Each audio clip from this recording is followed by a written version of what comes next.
Hello, everyone, and welcome to the Stories of Hope today. I'm here, Kornelia Stephanie, your host, and I'm excited to be with you today. My first guest is right here in the studio with me, and her name is Julieta Piox. She is a life and leadership coach. She helps women activate their faith, personal power, and build self confidence so that they can play to win in all areas of their life.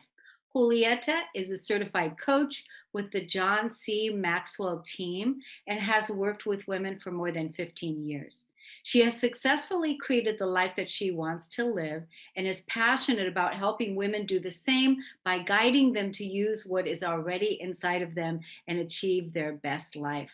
Julieta is happily married to David for the last 26 years and has two daughters, 18 and 23. Welcome to the show today. Thank you so much, Cornelia. Thank you again for the opportunity to be here in this awesome show. And just like I said earlier, the mission that you have in highlighting people's stories. Yes, I love it. So where do you live? I live in Inver Grove Heights, Minnesota. Minnesota. Yeah. Yes. Good. And so how is things in Minnesota right now? Is it crazy over there? Or is it, like how, in every area right now, there's just all this energy, right? Yes. So how are things there? Right now, they were crazy for a while, as you may have heard with all the things that happened with the riots and things like that. But now it's calm, and now we're just dealing with the drought. We have, I believe, there's about 60% of the state were under severe drought, and then also extreme heat. And so we're in upper 90s for 2 weeks straight, I think. And so sometimes it's unbearable. And so when we get 80-degree weather, it's like heaven. Whereas before, 80 degrees were like, wow, this is great. We didn't have them before. And so it's great. I'm not complaining, believe me, because winter is right around the corner, and we don't want that either.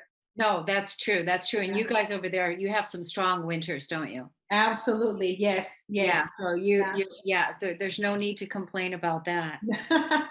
Yeah. So you've been working with women for the last 15 years, you said, and then what got you started on that journey? Well, my husband and I pastor a church, and we've been pastoring a church for it's going to be 20 years now. And I began working with women. My passion is working with women. And in fact, I started a nonprofit organization for young Latina girls to help them advance in their leadership as well.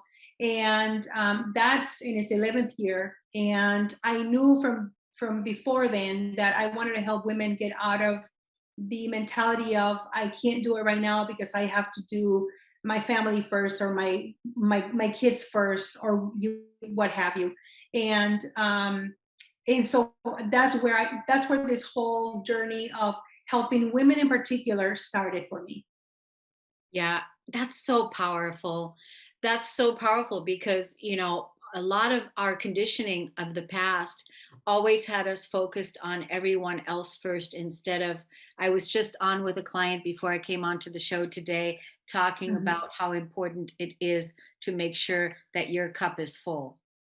Absolutely. Absolutely. And, and myself, I have been working in corporate America for my entire career. And the entire time I kept thinking, there's got to be something better for me. And I had dreams, but I couldn't because my kids had to go to college. First it was my kids have to go to junior high. Oh, I can only do that until they go to high school. And then I can do that until they go to college. And that was my train of thought until I thought, wait a minute, I am only getting older, and what is happening to my dreams? And I always tell my clients that I work with, I do life and leadership coaching, like you said earlier, and the clients that I work with, the women that I work with, I always tell them, do you realize that as a woman, you are an expert at making other people's dreams come true? Because you are running your kids to their games, you're staying home because your husband maybe just got a promotion at work. You moved from state to state, from maybe you moved countries because your husband's dream is to work at a certain company or what have you, and you are helping everybody around you, your extended family, to make their dreams come true because you want to, because like you said earlier, we've been conditioned to do that. And so we're literally experts at it. But when it comes to us, there is something that stops us because we're always looking out for other people to do that because we just care for other people first. And so I came to the point where I was seeing this pattern in the women that I've been helping through church, through the girls in the program. The girls are teenagers, and I'm thinking to myself, I gotta stop that mentality, when they're young, and instill in them. Yes, it is important. Obviously, our families are important. If we want to be at home and take care of all of those things are important, but please don't forget about the life you were created to live and figure out how we can do that at the same time while we're helping other people as well. Yeah, I think that's such a powerful stand to take. And that by you saying yes to you and saying, wait a minute, I can help women do this, and then helping them see what it is that you're seeing, Yes, that in itself is making the world a better place. So tell me absolutely. about the C Maxwell method. What is that method? Is that am I saying that right? The C Maxwell? Yeah, John Maxwell. John Maxwell? Yeah. Yeah, so John Maxwell, he is an author of, he's a leader of leaders. He is a recognized leader around the world. And he has been a mentor of mine ever since I can remember. And so he, about 10 or 11 years ago, he created certification for training, speaking, and coaching. And because he has been my mentor for many, many years, I wanted to make sure that I followed that his teachings, and his teachings are simply based on serving others. That is what we do through leadership, and that is what we do through everything that we do throughout our life. And by serving others, then the things will automatically come back to us. But the first thing that we need to do is serve others, and then the things that we want to do, they happen for us through other people as well, the same people that we're helping make their dreams come true, like I was saying earlier. And so through learning that leadership, there's different types of leadership, but I found out that my type of leadership is servant leadership, because I have been serving for many, many years through the church and through my nonprofit and through the work that I do now with women. And I don't really need to go out and seek anything. The things come back to me because it's a principle. And so that is what I base my teachings on and my coaching on with the women. We already using what we have. We serve other people automatically. Yeah, that's so great. And so how do they come and find you? Do they come to your church, or do they are they referred to you by a referral service? How do because you mentioned Latina girls, right? Yep. Uh, So the my nonprofit organization, that one is mostly has been by word of mouth, and they invite their friends, the parents invite other parents. ah, But my life and leadership coaching practice, I have a website, and my website is julietapiox.com. And I am also on Facebook and Instagram, and people can find me on Julieta Piox Coach. That's the handle for both of those. And people could just find me through there. I offer a mastermind program called My Best Life Now Mastermind. That's where I coach women one-on-one or group coaching. oh, Um, good. I love that. But let's tell the audience the website. Like spell it out, because there's sure, people that are listening to it. They're not watching, but they're listening, and by just spelling it out will help more. absolutely. So my website is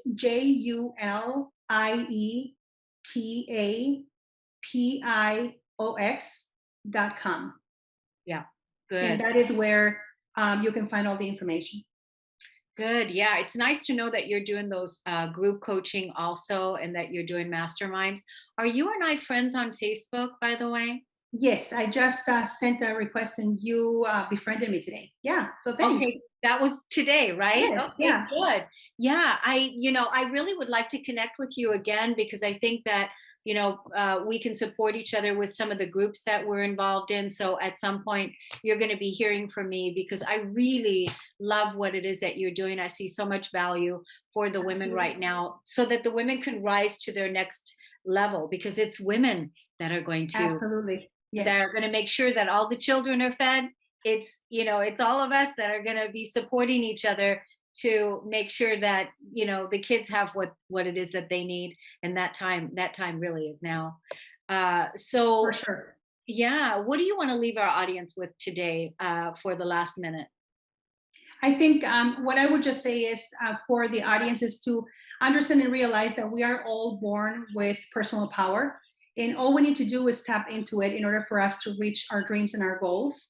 And sometimes all we need to do is talk to somebody else and hear somebody else's story, and know that we're not alone in the world living the life that we're living right now. There is somebody else who is maybe going through the same thing or has gone through the same thing. And all we need to do is reach out and then reach inward and find out what it is inside of us already that we can use so that we can propel toward our goals and our dreams. Yeah, I love that. And that's a powerful, strong belief system that when you have somebody that believes in you and Yes. that right away holds that space for you, then it's just a matter of time before you believe in yourself. And hearing Yes. somebody else's story, that's really a way that we can heal.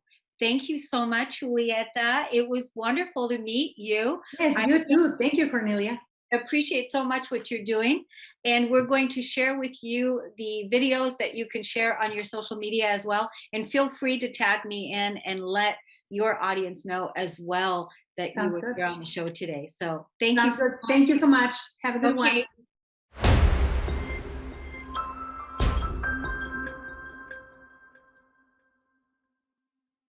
Welcome back, everyone. It's Cornelia Stephanie here. Thank you for listening and tuning in. Our next guest is Sharika Kellogg. And Sharika struggled with unexplained infertility for over 10 years before switching her course and fostering and subsequently adopting her three sons. Her experience as a foster and adoptive mother gave her the determination, focused desire to create the best work life balance for her and her family. Today, she runs the 25 8 Mom, a consulting business serving women entrepreneurs who want to build a solid foundation that will positively impact their freedom to live life on their own terms. Welcome to the show. Thank you for having me, Cornelia. It's Oh, a pleasure to be here. oh my gosh, that's such a powerful statement, what you've done and what you're doing. Take us straight into it. Sure, absolutely. So my name is Sharika. I'm the 25/8 mom. So it's a kind of play on words. Moms don't stop; they never stop. So instead of 24/7, I'm 25/8. My journey started actually in New Jersey. I always wanted to be a mom, and I did the unthinkable, as my mom likes to say it. Is I tried to have a child and build my family on my own. So I always knew I wanted to be a single mom. I was raised by a single mom, a very strong single mom. So Wow. why not? I could do it too. And it wasn't lack of dating or anything like that. It's just like I knew that I needed the foundation of knowing I could do it on my own. So I tried everything: infertility treatments, IVFs, IUIs, you name it, I did it. Could have bought 3 houses and a couple really great cars by the time I was done. And so I was on my last IVF treatment. And I decided it was right after my father passed away from cancer. And I said, okay, I'm going to try one more time to build my family. Since I lost a part of my family, I want to start my legacy. And so I said, okay, what's the way to do this? So I'm one of those people that like a challenge. So I was working 9 to 5. I was the first one in, last one out. I decided I'm going to build this family. I am going to buy a house. I am going to look into fostering. And I'm also going to go for that promotion that I wanted. So yeah, I had a lot of things, a lot of balls up in the air at the same time. And I was going to do my IVF, which is always fun because the medication, and I was getting older, wasn't getting any younger. I was about 38 at the time. And I was just like, okay, we're going to do it, go big or go home. And so I did my IVF treatments. It took a little bit longer because I was at like very minimum eggs, and the sperm donor situation was not happening very well for me. And then I was buying the house. So I was looking for a house, and I had found a house, lost a house, and I was like, okay. And then at the same time, I was going for this promotion and my fostering courses. So you have to take a 10-week course to be a foster parent. And so I went fostering while I was doing IVF because I learned that you can foster babies. And the state of Florida also allows you, when you adopt, that they get college and they help you with daycare. So I was like, oh, this is great, because I was still a little ignorant on the whole parenting thing at this point. And so come May 6th of 2014, I had my eggs retrieved. I closed on my house and I ended my foster course. Like, I was licensed, and that was my dad's birthday. So it was like a homecoming for me. And then I froze. I was like, so the infertility treatments did not work. The last IVF actually gave me my explanation. It just said, for some unknown reason, your eggs basically explode whenever they're fertilized. And I was like, oh, okay, well, at least I know that now. And then I had my foster license. I closed on my house, and then I was like, okay, now I have to renovate. Well, of course, it's not like HGTV. Things don't go that easy. So a couple months in, I paused on getting the baby. I guess I was a little scared to foster. And then I started fostering. I received my first little guy the day after my 39th birthday. So he was my birthday present. He came like a pizza. They just came in the rain, handed me a baby, left, never told me his name, anything. Um, so he stayed with me for 2 years, and I fell in love with him. I wanted one child, just like me, only child, single mom. And the state decided to send him back to his biological parents, which is part of fostering. So you have to understand that. And I was like, okay. And when I heard that news that day, they told me there was another little boy that was just born on Thanksgiving. He's perfect for you. And I was like, no, I don't want to see him. And that was my second child. They called me back 2 weeks later. You have to see this little boy. He is your child. You have to see him. And I guess I was like, I'm about to lose one. I don't want to replace him with another one. But I saw this little boy. He was screaming and crying. They put him in my arms, and he stopped crying. So I was like, okay. I wind up adopting him on my dad's birthday. So May 6th is a very important day for us. So he was born on Thanksgiving. I was told I could adopt him on Valentine's Day. He came home on Christmas Eve. He's my holiday baby. Mother's Day weekend, we adopted him in 16. And then my last little guy, he was amazing. They told me, I said, I wanted a baby from the hospital, like roll me out. And I was like, I'm never going to experience this on my own. So I'm not going to have a baby shower. I'm not going to have, labor. So I want to experience a little teeny baby from birth. And he was born. 8 hours later, they called me to pick him up. And the funniest story was like, they were like, hey, he looks just like you. Well, my youngest child is blonde, gray eyed. He looks nothing. Well, actually, he does kind of have my chin, but he looks nothing like me, but acts totally like me. So those were my three boys. I adopted him 2 years later. We are a big family with all their biological siblings. We still see them every Sunday, whether it's on Zoom or a large family gathering. And then when I was working my 9 to 5, I realized that this is not what I love to do anymore. So I was no longer the first one in, no longer the last one out. I wanted to be a mom. This is what I worked so hard for the last 10, 12 years for. And I wasn't doing a great job. And my boss texted me one day and said, you're doing horrible at mommy, and you should give one of them back until you get it right with one. And I was like, what? And at the time, I only had the two because my oldest one went home. And I was like, oh my goodness, you text this to me? It was like right before Christmas. So I immediately wrote my resignation letter. I quit my job. I went online on Facebook, found out what they were doing virtually. So I started a VA business off of a boot camp that told me to fake it till I make it. And I did that for a year and a half because I wanted to be home. I wanted all those moments. I mean, I was still fostering. So I was in court a lot. I was doing a lot of fostering things that you can't do when you're a 9 to 5. And then let alone have babies that are sick. And my two youngest are 8 months apart. So they were two babies, age 1, in diapers. And I quit my job. I had literally $600 in my bank account. I was so scared. I was like, how am I going to buy diapers and formula? More or less, forget daycare. And I started this business, and 2 years later, it started to flourish, and I started to tell other moms how to do it so that they didn't miss these important moments in their lives. And so I started with my best friend, taught her my system of how I did this, perfected what I learned in my boot camp. And she turned her VA business into a 6-figure business. And then my next client did too. And I was like, whoa, I actually have something going on here.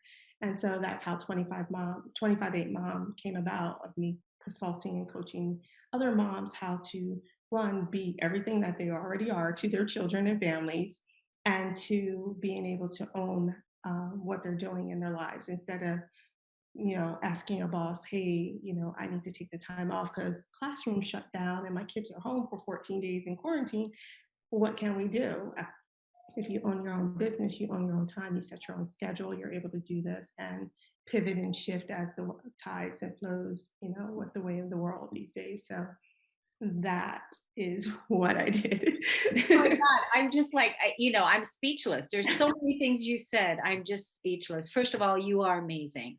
Thank you. Like, so amazing. Like, it's ridiculous. You have to come back. You have to come back. We only have a few minutes left, but Yeah. you really, you took us all the way through. I just want to put the social media links. How can people find out more about you? So you could go to 25-8 Mom. If you're looking to start a virtual profession, at the bottom of the page, just click there. It'll tell you different virtual professions that you could start. And then it asks you to book a call with me so that we could talk about what you love to do and how you could turn that into a business. So it doesn't have to be a VA business. It can be anything you love to do. And I have a superpower of pulling that out of women and saying, you can make that a business. So Yeah, big. And so where do we go? Where do we go on social it's media? www.258mom altogether. So Yeah. 258 Mom, MOM. Yeah, very inspiring. I mean, you're a woman after your own heart. You went after everything that you wanted to experience. What was calling you? Was this God's call for you? Were you It was called? absolutely God's call for me. I mean, I Yeah. have faith and I First of all, you look 20. So, it's like, my God, are you kidding me? You look 20, and just a very extraordinary. I hope that you at some point are going to write that book, because this is really incredible. Very inspiring, because usually women, they think about wanting that man and being with that man, and you were like, this is what I want, and I want to do it on my own. And you did that thing. You did that thing, and you did it so well. And I mean, and now you're helping other women. Very inspiring story. Incredible perseverance that you have. And just as a matter of fact, you just did that, and there you go. Yeah. And so that's wonderful. Thank you. I really appreciate you having me on your show. Yeah, I'm so glad you came. I definitely want to talk to you again. We should connect on social media, and maybe make some time, because I know, like, with a lot of the people that I work with in different groups, entrepreneurs, there's probably people there that could either use your services or something else. So I want to stay connected in that way. Thank you. Yeah, thank you so much for coming on, Sharika. And I want to thank everybody for listening and tuning in today to the Cornelia Stephanie Show. Be sure to like us on YouTube, press that like button, and subscribe to the channel so that you always know when we have a new video coming out. And we'll see you again next time. Thanks, everybody. Bye. You've been listening to the Cornelia Stephanie Show, Wake Up to Love, your call to action. Tune in each week on Transformation Talk Radio. Cornelia's joy is to engage others in practical ways, showing us how to live in the new earth in harmony with our true nature. For more information on Cornelia and her extraordinary work, or to listen to past shows, go to her website at corneliastephanie.com.